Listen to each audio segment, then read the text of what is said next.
Hello, I'm FTX Toycat, and welcome back to what is actually going to be the Toycat Show. That's right, you thought you were getting a Let's Play today, but instead you're getting a roughly hour-long audio-only show, so you can sit back, you can game, you can shut your eyes, you can even watch in the background as we work on covering an island in dirt and then making that dirt green, so we have a green map of the UK in the background. It's going to be a lot of fun, but in the meantime, I want to talk about all the important things that I like to do in this roughly yearly show that I do in a spot where I can't be there for a Let's Play, and I figure a nice little episode out of time would be a great opportunity to talk about all the important things in life, like the top 5 pastas. We do this roughly once a year, and we always go through an arbitrary top 5, so we're going through the top 5 pastas today, and also, you know what, a new segment is going to be bad ideas. I love bad business ideas, and you better believe I'll be going through a few of those today, but before any of that, let's talk about why are we doing this, how are we doing this, and what's happening in the background. So this is like an ordinary Let's Play, except I'm recording it after the fact. This is what some people say they use the Let's Play for anyway, but personally I find it to be a really great way to just every now and then let's just have a conversation. Let's not have the distractions of Minecraft, let's not have the distractions of the outside world, let's just have a one-on-one conversation about all sorts of things. Like for instance, you know what, I've been thinking about the value of time. I mean, I intend to take an hour of your time from you, I intend to give you an hour of my time, and time is something that has this constantly changing value that has always messed me up. Like the value of you know, like 15 minutes when you're waiting in line is you want those 15 minutes to be gone, and you would even pay someone money to take those 15 minutes away. If you could just skip forward 15 minutes in line, in fact, you can do that. Like at certain tourist attractions or airports, you can buy like skip the line passes. They'll basically allow you to get to the front of a thing. And although that's arguably buying back your time, there's also situations where people will spend a lot of money in order to get their own time back. I mean, when someone pays money for someone to look after their children, I mean, it's because looking after your children sucks. You want to be playing in Minecraft, you want to be listening to the Toycat Show, and so you pay someone money, a decent amount per hour, so you can just get that time back. There's this funny thing where time has a different value depending on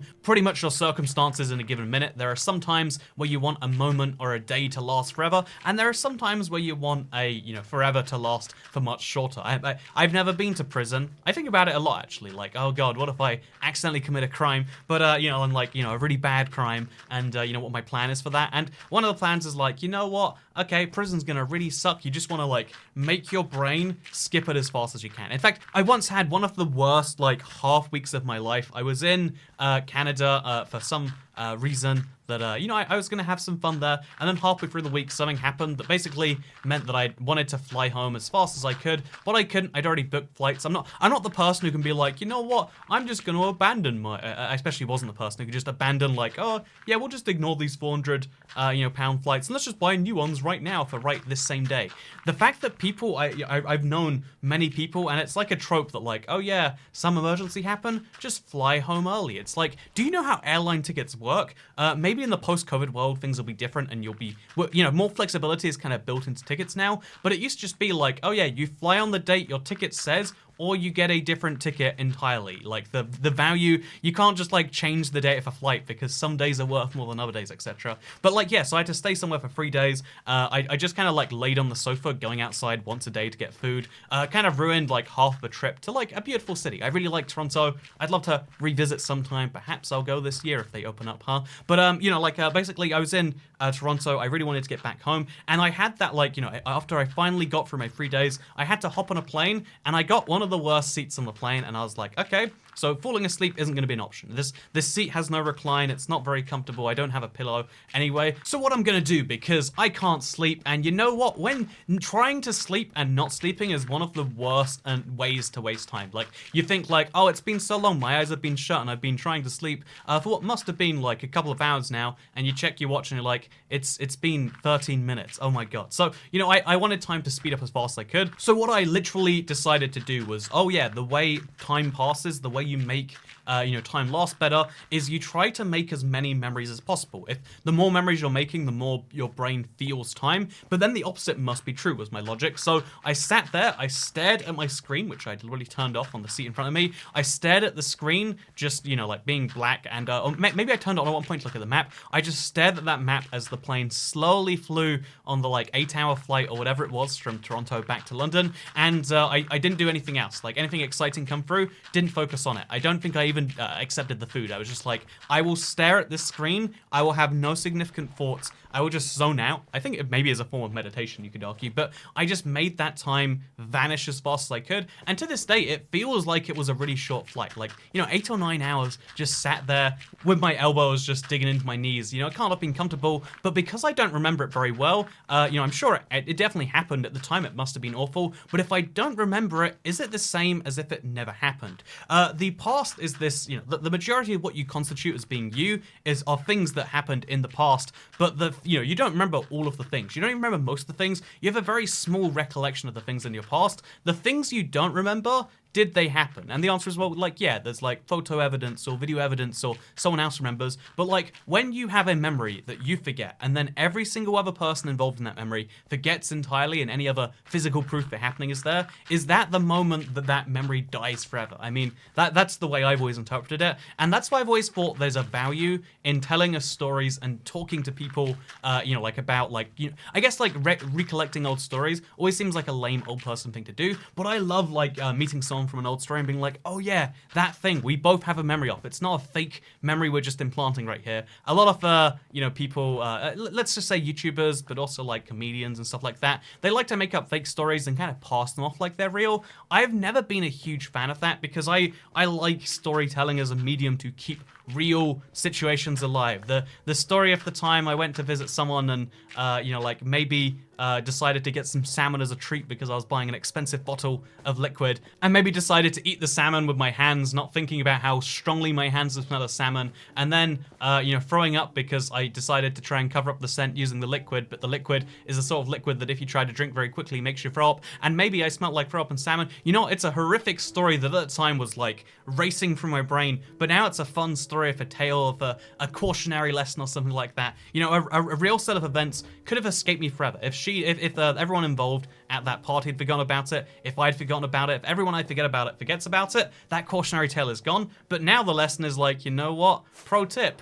Don't think to yourself, if I'm spending a lot of money on this liquid, I also need to buy myself some salmon because salmon is one of the treats that makes money worthwhile for me. You don't need to think that. But anyway, going back to my story. So, I deliberately made time pass really slowly. And I remember when I got back to the UK and I was on a train ride to where I needed to be in the UK, I was so tired. I was literally having that micro sleep moment.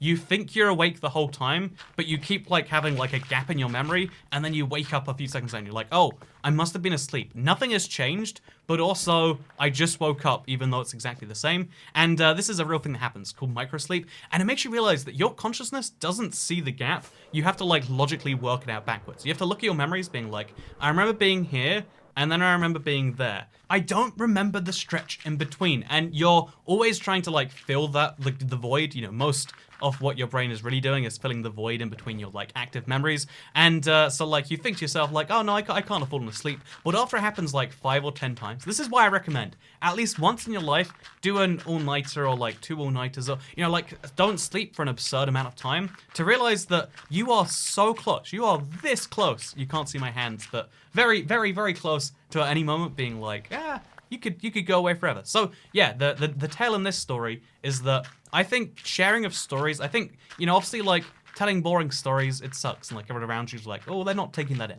Telling a good story is not just a way to ha ha ha ha ha, this is a funny thing, but I think it's a real way to keep memories alive. I genuinely am of the belief, we're 9 minutes in here, but we're going into how do we deal with the fact that we're all going to die someday, Toycat? That's a big fear on all of our plates, is it not? But the one thing that really makes me, there's a lot of thoughts of this. One is oh yeah, you just got to make the biggest impact you can. One is that it doesn't matter anyway, so just enjoy life for what it is.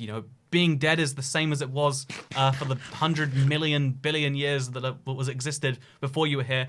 What is it like being dead? It's the same as not being born, which is how you've experienced most of the universe. You picture World War II right now. Yeah, you weren't alive during that, but you're pretty sure it happened, right? No one has any major compelling evidence to say that it doesn't. The closest thing you get is Holocaust denial, right? And even then, if you look at that subsect, which is the closest we get to people denying that an event from World War II happened, most of them are just saying like, oh yeah, the numbers were probably faked or something. Like most of those people, that tiny fraction that do believe there is a myth, are like, yeah, it was just exaggerated. Like, it was like they were just trying to like really help out particular people by doing it. We all are pretty sure that World War II happened, and that was outside the living memory of most human beings alive today. We have this collective memory, and these collective memories we're making that we pass from people to people, the fact that we have any stories at all from 500 years ago, when there are not only no humans alive today, no humans have a father, a grandfather, or a great-great-grandmother alive from that time. It is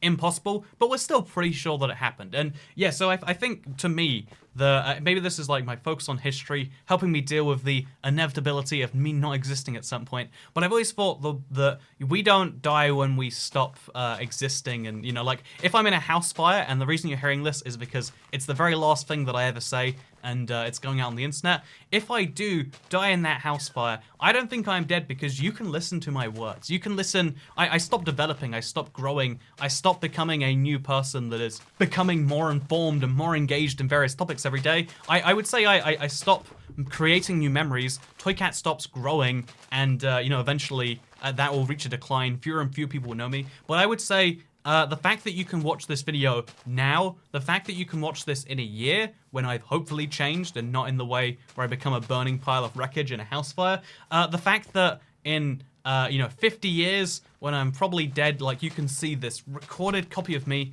if YouTube exists, I think that is a proof that, the modern age proves beyond anything else that, like, we are just a collection of the things that we create for the rest of society. And I think as a result of that, like, you don't die the moment your body dies. You die the moment the last person forgets the last thing that you did. I don't actually even fully think that you're, like, a good or a bad person based on your actions in life.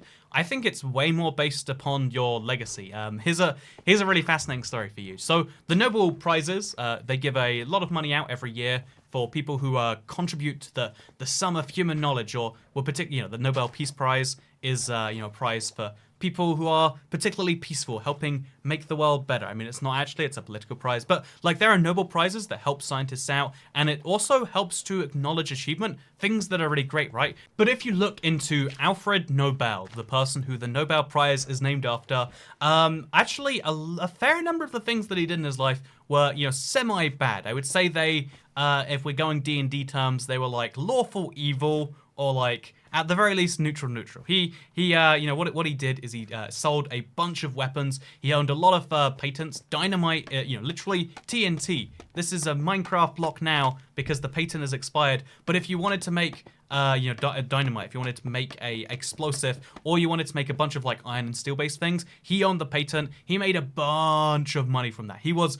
obscenely wealthy in his life, and I would say, you could maybe argue collecting wealth is bad. You can maybe argue selling weapons is bad, and owning the rights to weapons so that you make a profit every single time people die. Because, even TNT, which was mostly used for good purposes, a lot of people died due to accidents with dynamite. So, even his best contribution is like, it's kind of neutral as to what it did. It caused some deaths, even though it caused a lot of progress. So, he probably just thought like, it doesn't really matter too much. But so allow me to tell you a fun fact that you probably know already, but just in case you don't, whenever a newspaper does an obituary on someone, like talking about that person being dead, if it's someone famous, they've had that prepared for a while. The BBC has had an obituary for the Queen for God knows how long, many years, because famous people who are old, they get that kind of ready for them. So at one point, the obituary for Alfred Nobel was published, and he read this account of him, and he was horrified that like, oh, that's the memory they'll be left behind. And so what he did instead was he decided he's going to put all of his money, or a large portion of his money, into this Nobel Prize thing to always help science in the future, but good science. Speaking of good science, now we've placed all of the dirt. We're going to watch the grass grow slowly. We're going to go at an absurd percent speed. I thought we'd have to go at like 1.5 speed or something, but it literally took...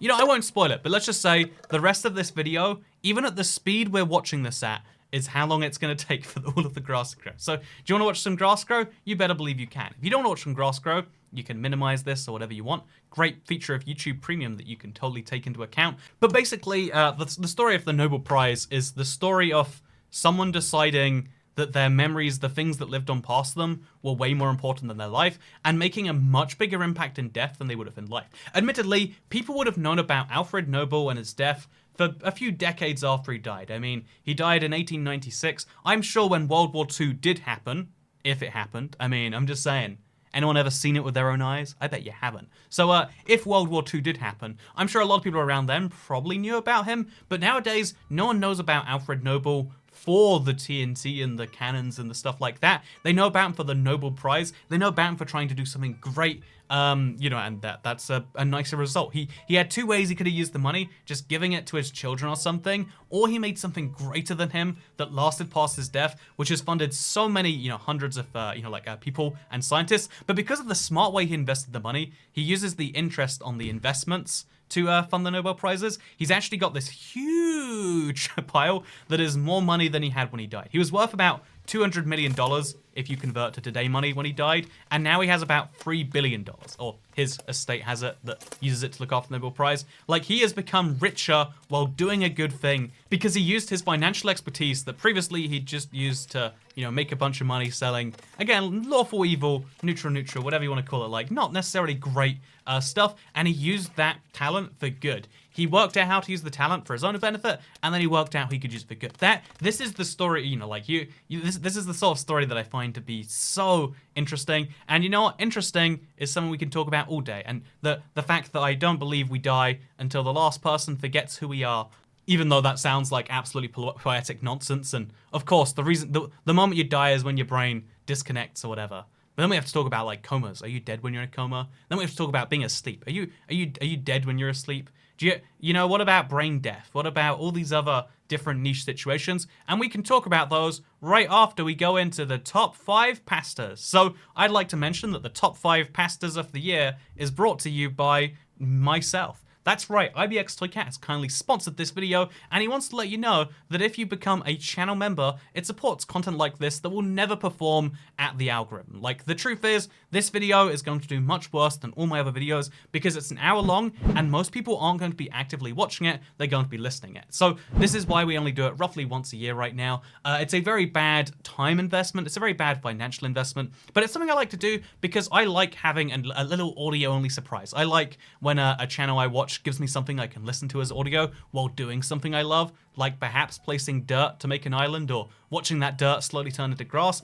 I love this personally, so I try to make it happen. And if you want to help make those things and indeed the live streams happen, becoming a member on the channel is a way to reverse that financial incentive. Right now, my financial incentive on YouTube is to get as many views as possible, because off those views, we can convert X amount into subscribers, hopefully, if we do a good job. And every single one of those views, or 45% or whatever, will have an ad view before them, and we can make Y amount of money there. Like that is the whole business model. If you want to make things like this fit into the business model, becoming a member, rewarding it when you like it, is the way to do that. So becoming a member of the channel, something you should consider, but something you should consider way more is, what are my top 5 pastas? I mean, you have 5 pasta types in your mind right now, but I'm going to go through them one by one in delightful detail. So, pasta number 5 that I think is important, tortellini. Think about it. It's all in one. There's none of this, oh, you better cook up some sauce, oh, you better have a starch in it and put some salt in, you know, none of this craziness. You throw it in a pot, you boil it, and then you've got yourself this delicious pasta that's got the filling already in there. I hate when you have sauce that doesn't go perfectly into pasta, so you got a bowl of sauce at the bottom and you're trying to like pull it into your little shells. No, that sucks so bad. I don't believe that there are people that actually enjoy that. I just think that I have relatives who make bad pasta and like try to pass it off as okay. You know, one of the things I realized about pasta as I grew up is like, oh, sort of like, I guess cooking as a whole is like, cooking is a really interesting like experiment every time you do it. Sometimes you make bad cooking, and you know, when you're a child, you just assume that your parents can always do it well because they're adults and adults do cooking right. No, cooking is not always right. You mess up so much of the time, and it's fine when you mess up for yourself, but tortellini, you literally can't mess up. You leave it in there too long, it's kind of rough, but the inside's fine. Leave it in there kind of a little too short, al dente pasta. Who doesn't love it? So the 4th best pasta type, in my opinion, is macaroni. I really love myself some macaroni. Honestly, I'm gonna call this cavatappi too, because you know what, the famous Olive Garden debacle where I went to Olive Garden for the kids meal and they gave me pasta and fries for some reason. Weird meal, but like that was good pasta. Olive Garden pasta, actually. You know, controversial opinion. America has a lot of generic like chain restaurants, like I guess Applebee's and Olive Garden and like, I don't know, TGI Fridays maybe. I don't even know, like all these sorts of places that are like, they sell okay food, like they're not famous for food, they're just like, oh yeah, come over here, it's fun. I used to think like, what is the point of paying a lot more than you'd pay to cook the meal at home, to go out and have someone else do it kind of mediocrely? They're not focused on quality at the max, but they make a good and consistent. It's like fast food, but for restaurants. It's actually something I really do enjoy. And Olive Garden pasta, every time I go, it's actually really good. And that I didn't even know what cavatappi was. I knew it in my head. I knew the shape was great. The shape is great, by the way, because it fits on a fork. You can put a few on there if you want to, but eating one by one, it's not too bad. You know, there are some pastas that you need like 12 on your fork, and it just sucks so bad. But cavatappi has your back, and that is why it's pasta number 3 and 4. Because macaroni, I think, is different, and if I give them the same slot, then I think someone's going to be like, Toycat, that's 2 pastas, you can't combine them. But you know what? Maybe it's a top 4 list. Maybe it's a top 6 list. Maybe there's an honorable mention in here.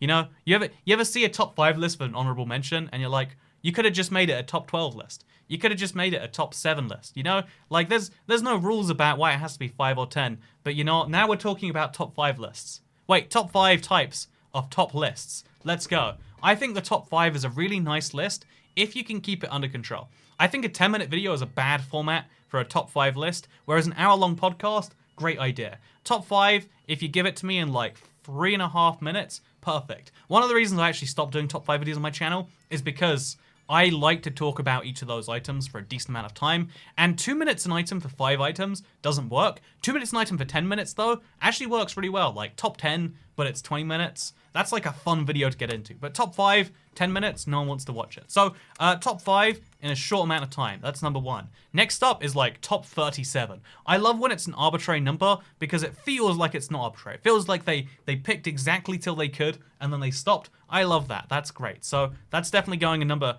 3 off my top 4 list of top lists. My second type after top 5, which is great, and top 37 is going to be top 100s. These take so much work to do. Even just like listing out every single, you know, like flavor of pasta, listing out every single gun in Call of Duty Zombies, or listing out every single mob in Minecraft. Yeah, I'm complimenting my own lists. What about it? Listing like every single one of a thing. Top 69, top 100, top 112. These are beautiful. Like going through every single item and rating it. This is what top lists were meant for. Rather than just going up, you know, too often we focus on the best of content, but we forget that, like, you know, most things that most people do are average. I mentioned earlier about stories and about how we're always having these feelings of trying to, you know, like share our most important moments and stuff like that. That's what conversations and catching up is all about. But the truth is, most of what you tell people about is not the most of your life. Most of your life is the kind of dull bits in between. And although I don't think it's worth telling people all the time, like tell your closest friends, sure, don't tell your favorite internet cat on the internet, because I don't care that you ate pasta the other day. Actually, you know, I do care. Tell me in the comments.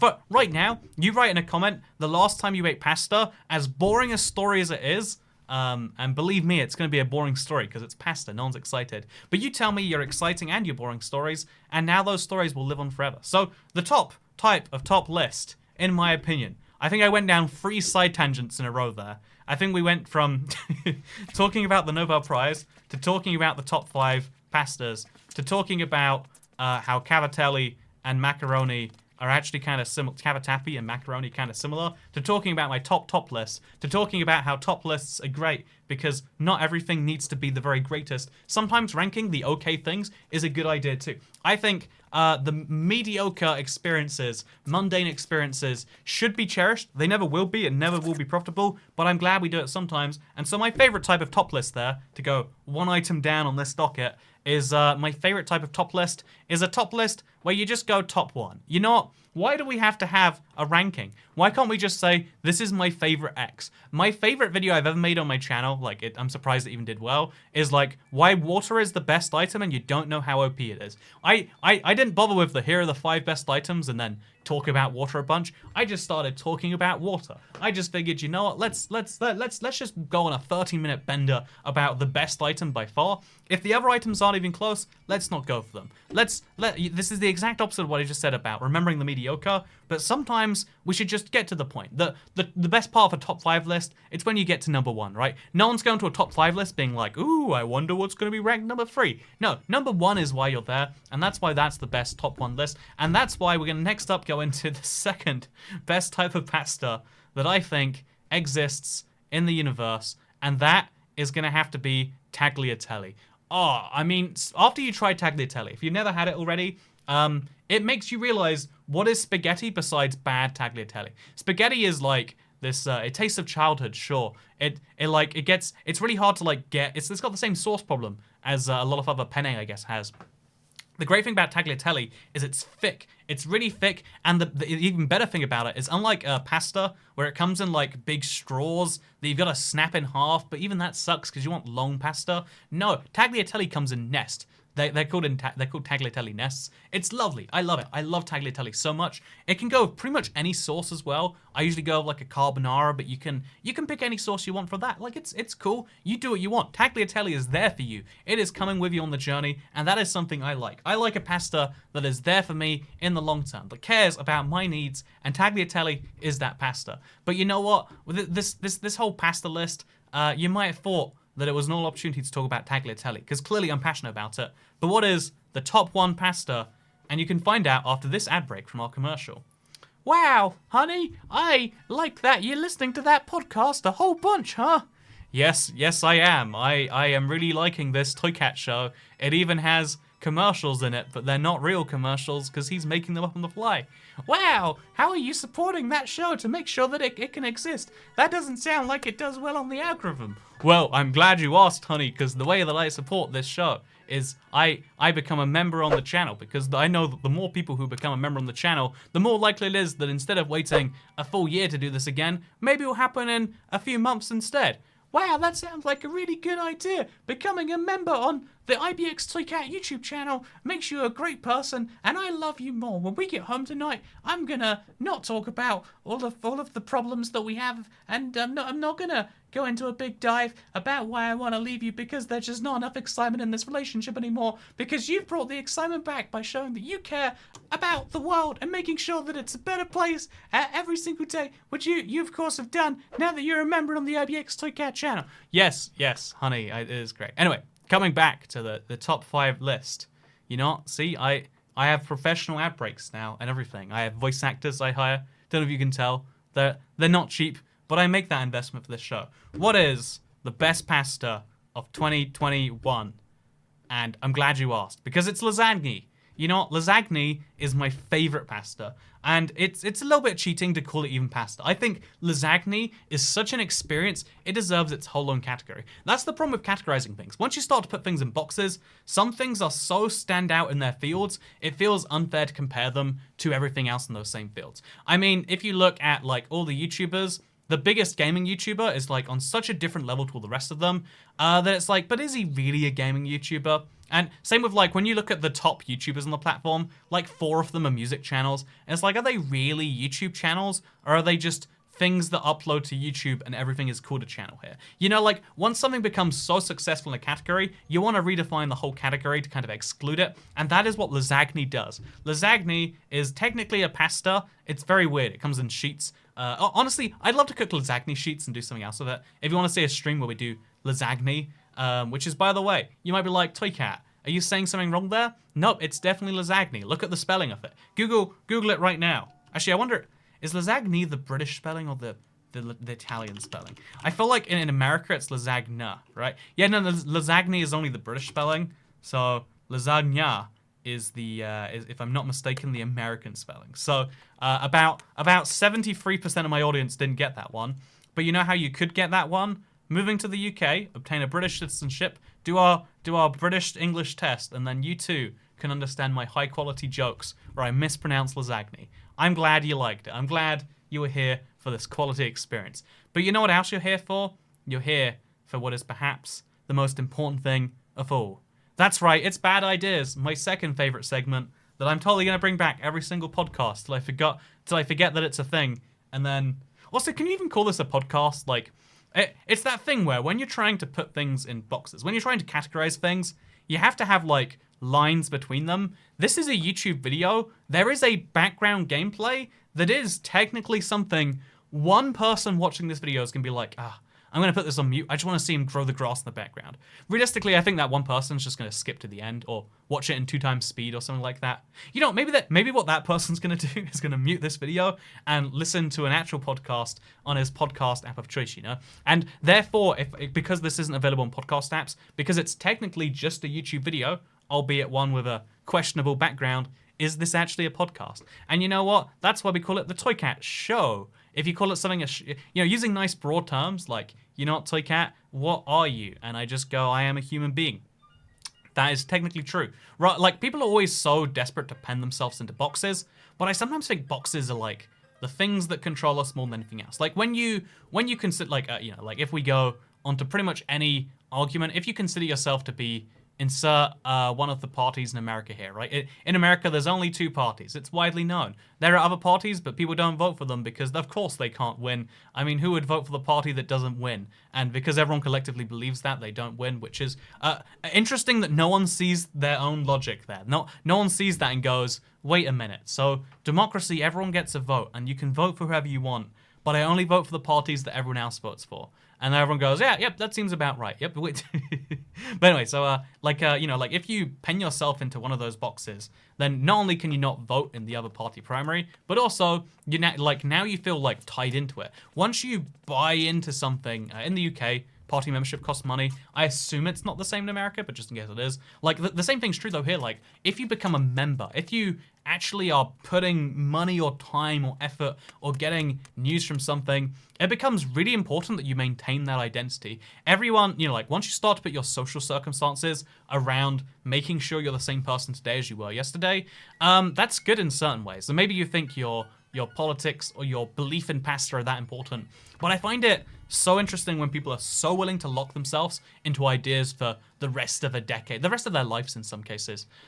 Because we should, if you really want to think about the most encouraging, call it progressive if you want, but the real meaning of the word, not the weird, for some reason it's used in America version, but actually moving the world forwards, right? Like having progress in society of some form. It's like you need to have some amount of change. You can't have, if you have the same beliefs now until you die, that means there has been a fundamental flaw in the 60 years in between. Assuming you're 25 like me. Am I going to live to 85? Let's do a poll in the comments. Let's be honest. Actually, this is a better idea for a stream. This is the thing about doing these shows, is I'm so used to having a stream for immediate feedback. I want to ask questions. I want to know, how long is it going to be until I die? I want to hear your guesses, and I want to have a big reward for whoever gets it right. Whoever gets closest in the death pool for the house fire, you get a big win. No one's allowed to guess anything too close to me right now, because if anyone guesses 25, now there's a big incentive for them to start a house fire here. And I just don't want that. No house fires here is what I say. But what I do say is, would you like to hear some bad ideas? Bad idea number 1, not being British so that you don't understand my jokes about lasagna. We seriously spell it that way. We got an E at the end instead of an A. You might think, so do we say lasagna? No, we say lasagna. It's fascinatingly enough, if you look at Parmesan, is pronounced Parmesan in the UK, and it's we pronounce the letters as they are, whereas Americans pronounce it like the original Italian word, which is Parmigiano or something like that. And it's you can't just choose to pronounce letters how you want. And it's apparently you can. Apparently Parmesan. I love my chicken Parmesan. That was my best American accent yet. But apparently you just can. So bad idea, being American. That's going on my list. No, I'm just kidding. Please let me in America. I intend to visit this year. I think I mentioned that before. I don't mention it too much, because then if I get deported, people are there are people willing, ready to dance on my grave about anything. They're you know what? I can't wait for your house to burn on fire so that I can prove how wrong you were about joking about house fires. They're a serious issue, Toycat. My mum died in a house fire. I mean, it's technically, it's not true, but she could have, and then I'd be offended. And because I can be offended, I win. Because nowadays on the internet, it's not about growing and getting over issues. It's about using your issues to beat other people around the head with. If the weaker I am, the more the more defenseless I am, the more offended I am, the more hurt I am by something, the more I win. And I'm gonna get you of that. Let's not grow past our issues. Let's instead wage dumb wars on the internet that no one in real life cares about, and let's use those as our basis. So there's another bad idea, I guess, technically. That's just a real idea though, so it doesn't really count. Okay, I've got an idea for you though. What if some people like white rice, right? I like white rice. Some people like brown rice. Those people will be the first to go to the death camps. But, you know, people do like that. And I went to a place once that allowed me to mix sushi rice and white rice together. It was weird. I didn't notice it, if I'm being honest, but something was weird. I guess I did notice if it was weird, but it was a weird experience. It was a Korean place, actually. And so I had the idea, what if we sold pre-mixed half white, half brown rice? We could call it, you know, we mix them together, and we call it mixed race rice. If the idea is that we are stronger by mixing things together, an idea I actually do believe with, and I identify with, unironically. I'm mixed from a lot of races. I'm a mixed race Minecraft YouTuber, and you have subscribed to see this. So wouldn't you subscribe to see mixed race rice? I think you would. So next up here, I've got an idea. So in the world we have a bunch of, let's call it descripting words. The more descriptors an item has, the more expensive that item is allowed to be. Bread, cheap. Brown bread, maybe a bit more expensive because you're specifying a type. Brown tiger bread, ooh, you're getting more expensive. Artisanal, handcrafted, freshly baked brown tiger bread, ooh, you're gonna pay a pretty penny for that. Like, same item, but the more descriptors you're adding, the more expensive it gets. And in theory, this is meant to be like, oh yeah, this is just a way of signifying the different things we do to it. Obviously, more complex products cost more money, but it's also a very clever marketing ploy. Like, there are, you know, some, you won't buy that handcrafted, baked, I forgot, tiger brown bread if you just want a sandwich right now. You're just gonna buy the bread. So giving few descriptors for cheap terms and giving lots of descriptors for you know, like really expensive items is a way to differentiate yourself as cheap or expensive by default. I mean, I think it's a clever move. I think it's a weird play on psychology that it works, but it does. That's why Olive Garden's just like, here, it's a bacon cheeseburger. We put bacon and cheese, get this, in a burger. Whereas you look at the other end of the spectrum, you go to a crazy expensive burger place and they're like, ooh, artisanal handcrafted Wagyu filet. And it's like, well, yeah, same experience, but we're like trying to say this is fancier, more exclusive, unique, etc. And so therefore, what if we, you know, and vegan is one that, like, vegan and gluten-free are the two cleverest terms for this, because most things in most categories are vegan and gluten-free, but not everyone knows that. Not everyone knows those things, but people do associate vegan and gluten-free with like, ooh, you get to be picky about your diet, you must be some amount of rich. Because although most, you know, so there are people who are actually, what is it, celiac, I'm pretty sure it's called. You actually, like, your body is very intolerant to gluten. But most people who are gluten intolerant, air quotes, just like, oh yeah, I heard on the internet that I'm totally gluten intolerant because when I eat bread, I feel like heavy. I feel like it's in my stomach. I don't know why, but I ate the food and it goes into my stomach. I'm not doing a good Vatican. Well, you see, wait, let me do this correctly actually. Well, you see, like I put the food in my stomach and it like you know, oh my god, it goes in my stomach and I feel like it's in there still. I mean, what's the deal? Shouldn't food go out the other end? I mean, why is it inside of me? I put food in my mouth because I enjoy eating. I don't do it. But this is the worst accent I've ever done. I would like to apologize to everyone who had to deal with that, and instead just say, you know what, people who eat gluten-free are doing it because it's like, there's a lot of people who do it for a trend. There are lots more gluten-free products sold, but also the same with vegan. So what if we made vegan sand, no GMOs, because I hate that no GMO is an actual selling point for some people. I hate you, I despise your guts if that's you. No offense. Actually, yes offense. Die in a house fire.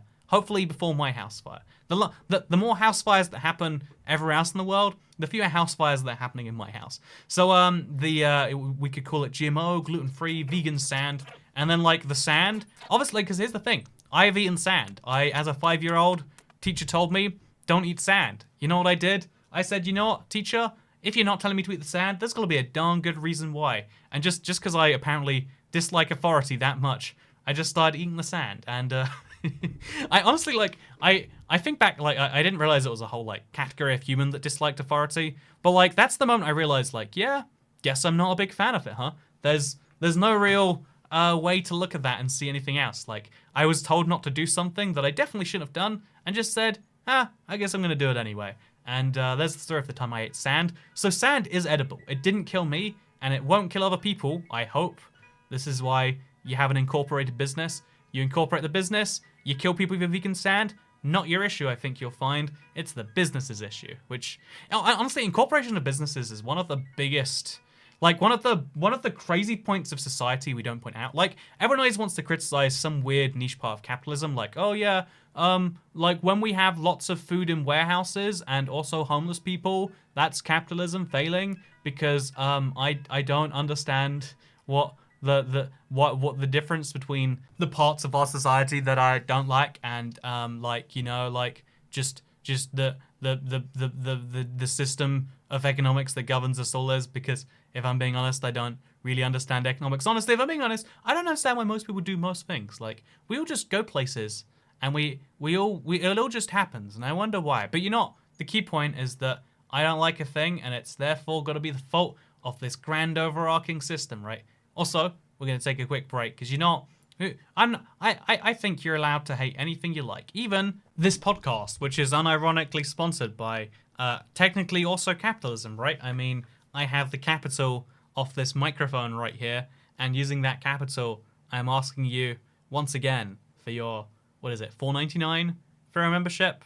So if you think about it, you know, by supporting this podcast, you make the world a worse place if really capitalism is the real full evil. But actually, you know, you make a lot of decisions motivated by that too. Except, oh yeah, it turns out that, like, oh, if you define a system as everything, it's so easy to both hate and to love. Like, I feel like almost everyone that defends, like, giant economic systems like that are really just like, oh yeah, I just looked at this little niche window into, like, something that I hate, or this little niche window of something that I love. And it's like, well, you know, that's fun, and, like, I get that it gives us a common framework to, like, hate something by. I mean, it's much harder to just say, like, oh, the world sucks, if, you know, you're not going to blame the economic system when it's a particularly money-related issue. But I also think, you know, is me using the capital of this microphone the same as the capital of a machine, a factory from 1,000 years ago? And is that the same as someone who starts up a company and it's, like, all based in the cloud, so they're not actually using any relative capital to themselves? It's like, you know, if they make that company, is that a lot of capitalism? Even if those are some of the biggest companies in the world in terms of, like, revenue and profitability. And the honest answer to a lot of that is, like, yeah, we are slowly moving past even the need for capital. When you criticize capitalism, it's the same as being like, you know what, I've got this there's this guy from you know, like, medieval Europe, not medieval, from World War II Europe. I think he might be bad. His name is Stalin, and I think killing his own people maybe is a no-go. Or, like, you know, that Cambodian guy who's killing people because they wear glasses and he thinks they'd be part of the intelligentsia who would try to remove him. I wish this was a joke and that wasn't a real Cambodian leader, by the way. There are so many mass burial sites in that country because a guy just decided to kill people because he thought they might be connected. You know, like, those are, like, easy things to call out. We don't need to have that debate about, like, should he have done it? Ooh, I don't know. On the one hand, you know, like, that he was really paranoid, but on the other hand, lots of human lives. It's just like, yeah, it's kind of a solved issue. Like, when we criticize, like, 19th century Victorian capitalism with no regulations and like capital being the one thing you need to make money, it's like, yeah, it's kind of, yeah, it's a questionable thing. But nowadays, like, the factor of production that is changing the fastest is, like, I guess, like, labor and capital at the same time are decreasing, and entrepreneurialism is rising. And I guess I say technology is rising, but truth be told, it's the 1% of us, the 0.1% of us, like, people well above my coding level personally, and I've literally spent years being qualified. Those are the people who can actually do significantly more. You know, you ever like see someone in a movie like hack, it's all magic. Like, people who can actually do stuff with computers and use those computers to magnify their own power by hundreds. That's like the big scary debate we should actually be having. Like, I guess automation is a good one, but we think about automation in terms of like, oh, a sewing machine can replace 100 people sewing. A digger can replace 100 diggers. And, you know, it's funny. It's crazy. Even now, like, you might think of the digger as being a really old invention. There are still countries where they deem the cost of having 100 people with a shovel is genuinely still cheaper than having a digger. So, like, there's an easy, like, is that bad for them to upgrade to that? You know, you would say from your country where you're used to diggers, like, no, those 100 people could do something else. Whereas in that country, those 100 diggers are like, this is what I want to do. You're going to replace me with a machine? And, like when you start to see it like, oh, it's not only just that it's happened, that it's recent history. There are things happening right now, and we're looking at them and we're like pointing to like we're arguing about 100-year ago's issues when like 2020, this decade right here is going to have actual societal changes that you can't try and argue behind like, oh, it's really the workers being deprioritized over capital, because it's really about the differentiation between various workers of various skill levels. And, you know, like the reason when you say that it hurts, because like it feels bad to know that someone can do what I do 10 times better than I can do. Even if I'm qualified in that computer science, I technically have a qualification. There are people who have never done any formal qualification who are 10 times better than me. If you try to make the minimum wage for anyone ever $100,000, you might think, we'd all make 100 grand. And although maybe that could happen in like some world where like 100 grand becomes nothing as a thing, maybe, or maybe there is a dream world that happens there. The reality is like there are some employees that actually can justify that, but everything else would be like, well, having insert thing here at that price a year is very terrifying. Having human interaction is a choice in so many areas right now. We are at the digger point in our society. We're at the point where we've got hundreds of people employed as men with shovels or women with shovels, because 2020, the workforce has significantly expanded since 1920. But like human beings with their shovels, we're digging them right now, and we're like, you know what? I think it's messed up. The shovel workers aren't getting paid enough, and it's like, but it's like for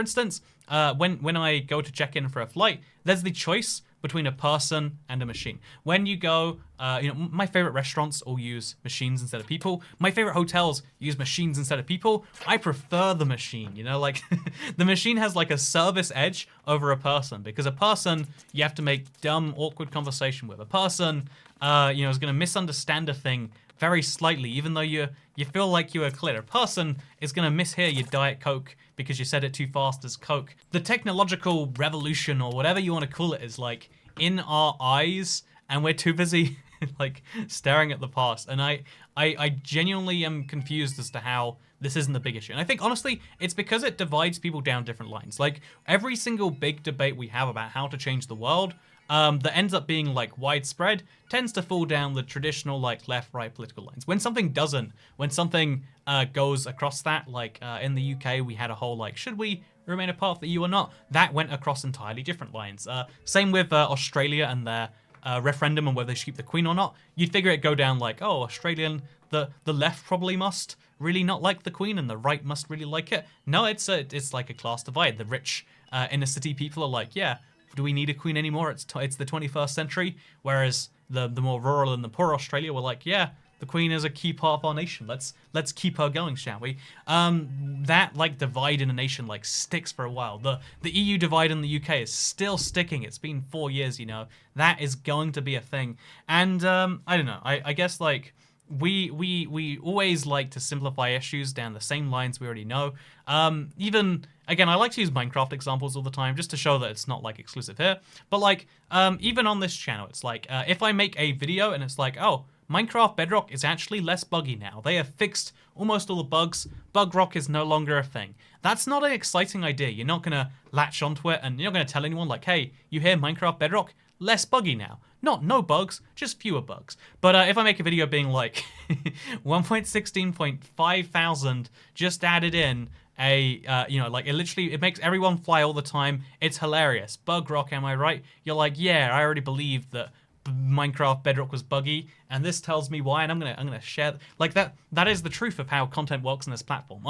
I'm very privileged to, I'd say privileged to work in an industry where I'm seeing directly what people want on the baser levels, because YouTube encourages you to get clicks at pretty much all costs. That's why this is a bad idea, to do an hour-long video where you ramble about a trillion topics because they're the things you're interested in, because instead I should have a 20-minute clear-cut premise, actually I guess like 19 minutes, or 8 minutes, you know, like have a nice short video, clear-cut premise, explain it in the first 20 seconds, tell you to like the video, make sure that you smash that bell, and that did you know that only 67% of people are subscribed, and you can join them. You just hit the subscribe button, and you know it's free to undo it anytime you want to. That's what I should be doing. Why am I not doing that? What is wrong with me here? And what is wrong with me here is, I'm glad you asked, because something I don't think this is a unique thought that I've had, but I've been playing a moderate amount of not Minecraft again, which is kind of rare for me. Like I go in and out of phases, like Minecraft is the only game I'll play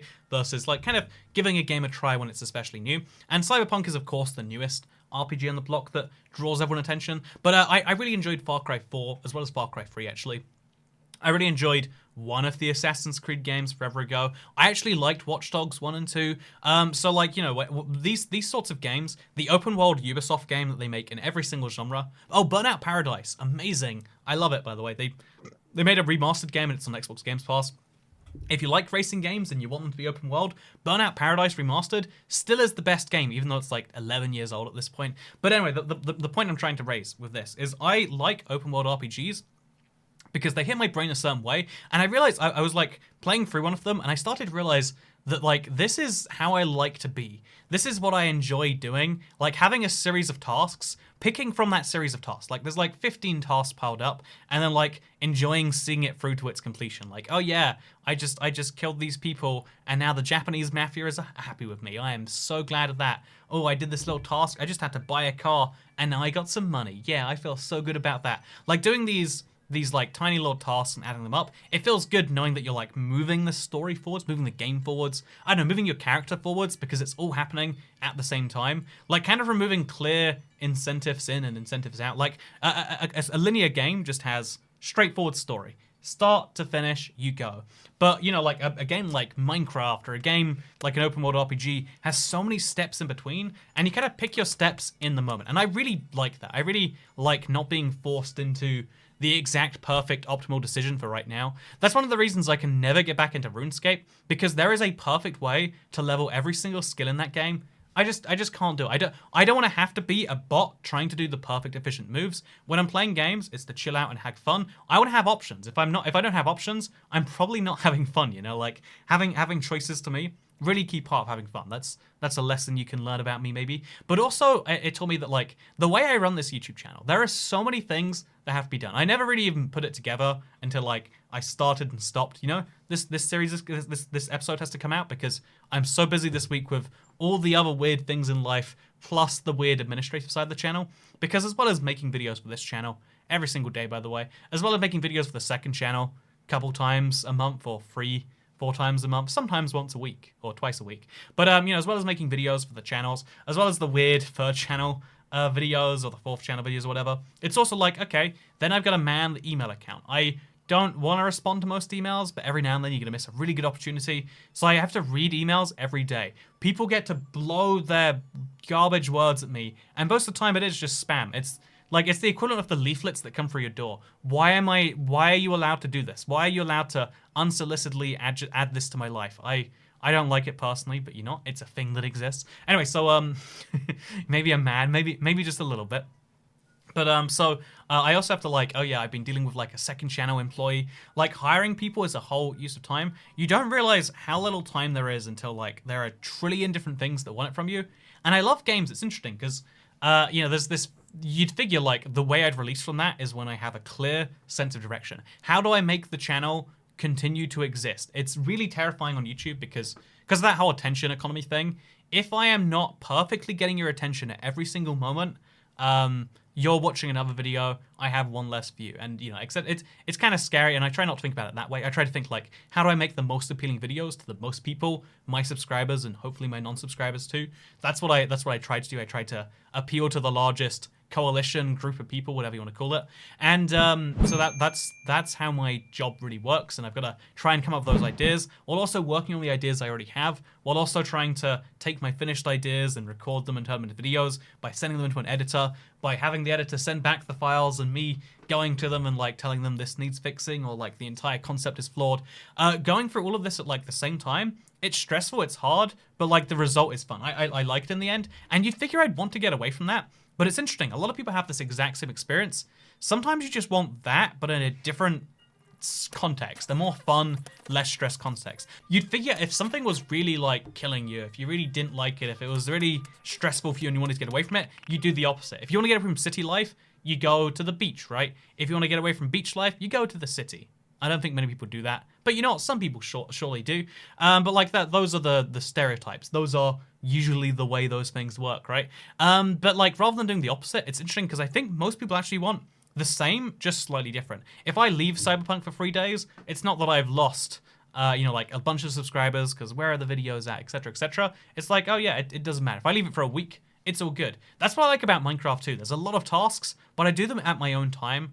And I kind of like, one of the reasons I appreciate anyone who's decided to become a member on the channel so far is because it allows me to have this very crazy scatterbrain system of doing things. It allows me to do that in a sustainable way that doesn't break me and lets me have more fun with it.